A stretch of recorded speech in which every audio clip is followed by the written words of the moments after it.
आत्मविश्वास ଏହା ଆସେ କେଉଁଠୁ? କିଛି ଲୋକଙ୍କ ପାଖରେ ଏତେ କେମିତି ଥାଏ? ସତରେ କ'ଣ ଏହା ଜନ୍ମରୁ ମିଳେ ନା ଏହାକୁ ତିଆରି କରାଯାଇପାରେ? ଆଜି ଆମେ ଜୋଆନ୍ ବେଣ୍ଡେନାଙ୍କ କନଫିଡେଣ୍ଟ ବାଇ ଚଏସ୍ରୁ ଏହି ରହସ୍ୟ ଖୋଲିବା। ଏହି ଯାତ୍ରାରେ ଆମେ ଦେଖିବା ଆତ୍ମବିଶ୍ୱାସ କିପରି ଏକ ଜନ୍ମଗତ ଗୁଣ ନୁହେଁ ବରଂ ଏକ ଶକ୍ତିଶାଳୀ କୌଶଳ ଯାହାକୁ ଯେ କେହି ବିକଶିତ କରିପାରିବେ। ଏହି ଗୋଟିଏ ବାକ୍ୟକୁ ଟିକେ ଦେଖନ୍ତୁ ତ। ଆତ୍ମବିଶ୍ୱାସ ଏକ ଦୈନିକ ନିଷ୍ପତ୍ତି। ଏହା କୌଣସି ଜନ୍ମଗତ ଗୁଣ ନୁହେଁ। ବାସ୍ ଏହି ଗୋଟିଏ କଥା ହିଁ ଆମର ସବୁ ପୁରୁଣା ଧାରଣାକୁ ଓଲଟପାଲଟ କରିଦେଉଛି। ଏହାର ସିଧାସଳଖ ଅର୍ଥ ହେଲା ଆମ ଆତ୍ମବିଶ୍ୱାସର ଚାବିକାଠି ଆମ ନିଜ ହାତରେ ଅଛି। ତେବେ ଚାଲନ୍ତୁ ଦେଖିବା ଆଜି ଆମେ କ'ଣ କ'ଣ ଜାଣିବାକୁ ଯାଉଛେ। ପ୍ରଥମେ ଆମେ କିଛି ସାଧାରଣ ଭୁଲ ବିଷୟରେ ଜାଣିବା ଯାହା ଆମକୁ ଅଟକାଇ ରଖେ।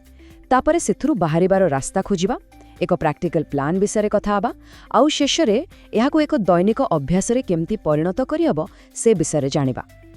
ହଉ ତେବେ ଆସନ୍ତୁ ଆରମ୍ଭ କରିବା ସେହି ଜାଲଗୁଡ଼ିକରୁ ଯାହା ଆମର ଆତ୍ମବିଶ୍ୱାସକୁ ଧୀରେ ଧୀରେ କମେଇ ଦିଏ। ଏମିତି 5ଟା ବଡ଼ ଭୁଲ ଅଛି। ଦେଖିବା ଏଥିମଧ୍ୟରୁ କେଉଁଟା ଆମକୁ ବେଶୀ ଚିହ୍ନା ଚିହ୍ନା ଲାଗୁଛି। ପ୍ରଥମଟା ହେଲା ଅପେକ୍ଷା କରିବାର ଖେଳ। ଏଇଟା ବହୁତ ସାଧାରଣ। କୌଣସି କାମ ଆରମ୍ଭ କରିବା ପୂର୍ବରୁ ଆତ୍ମବିଶ୍ୱାସ ଆସୁ ବୋଲି ବସି ରହିବା। ଭାବନ୍ତୁ ତ, ଗୋଟେ ମିଟିଂରେ କିଛି କହିବାକୁ ଇଚ୍ଛା ଥିଲା କିନ୍ତୁ କହି ହେଲାନି, କିମ୍ବା କୌଣସି ନୂଆ ସୁଯୋଗକୁ ଡରରେ ଛାଡ଼ିଦେବା। ଏସବୁ ଏହି ଖେଳର ଅଂଶ। ଦ୍ୱିତୀୟ ଭୁଲଟା ଆହୁରି ବିପଜ୍ଜନକ, ପରଫେକ୍ସନର ଜାଲ। ମାନେ ଯେପର୍ଯ୍ୟନ୍ତ ସବୁକିଛି 100% ଠିକ୍ ନ ହେଇଛି ସେ ପର୍ଯ୍ୟନ୍ତ କାମ ଆରମ୍ଭ ହିଁ ନ କରିବା।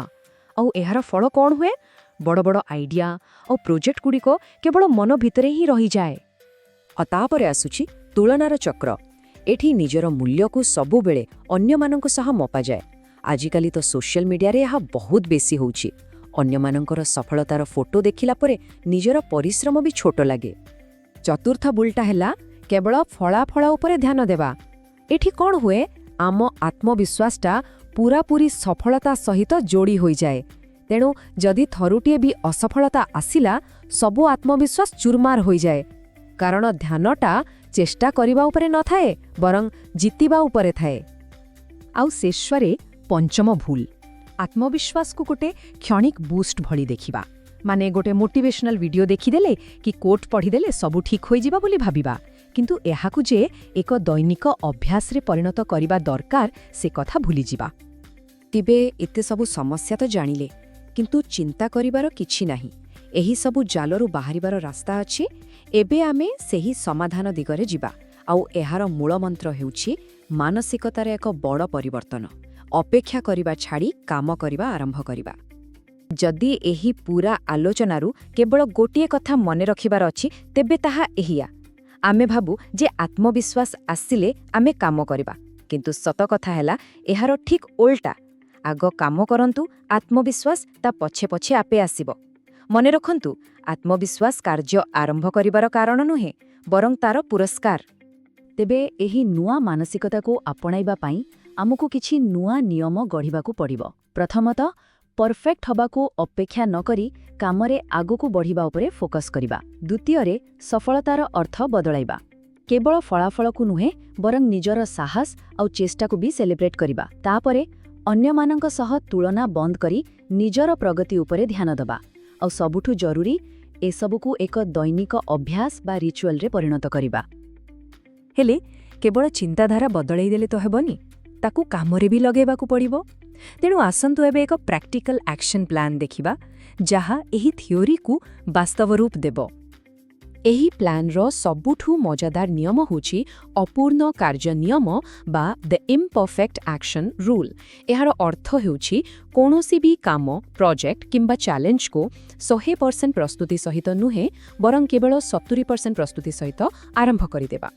ଏହା ଆମକୁ ସେହି ପରଫେକ୍ଟ ହେବାର ଜାଲରୁ ବଞ୍ଚାଇଥାଏ। ହଁ, ଠିକ୍ ଶୁଣିଲେ, କେବଳ 70%।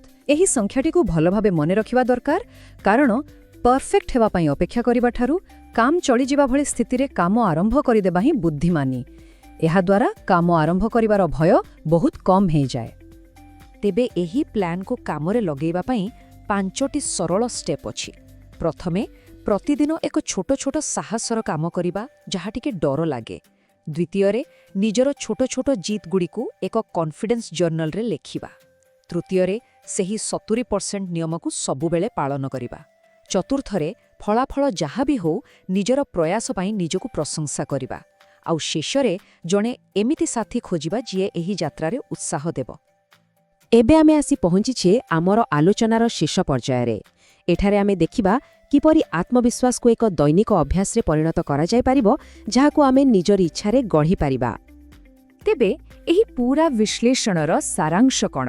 ମୁଖ୍ୟ କଥା ହେଉଛି, ଆତ୍ମବିଶ୍ୱାସ କୌଣସି ଉପହାର ନୁହେଁ ଯାହା କାହାକୁ ମିଳିଯାଏ। ଏହା ଏକ ପସନ୍ଦ, ଏକ ନିଷ୍ପତ୍ତି, ଯାହାକୁ ଧୀରେ ଧୀରେ, ଗୋଟିଏ ପରେ ଗୋଟିଏ ଛୋଟ ଛୋଟ କାମ ଦ୍ୱାରା ତିଆରି କରାଯାଏ। ଏହି ଆଲୋଚନାକୁ ଶେଷ କରିବା ପୂର୍ବରୁ ଗୋଟିଏ ପ୍ରଶ୍ନ ନିଜକୁ ପଚାରିବାରେ ଅଛି। ଆଜି ଏମିତି କେଉଁ ଗୋଟିଏ ଛୋଟ ଅସମ୍ପୂର୍ଣ୍ଣ କାମ ଅଛି ଯାହାକୁ ଆରମ୍ଭ କରାଯାଇପାରିବ?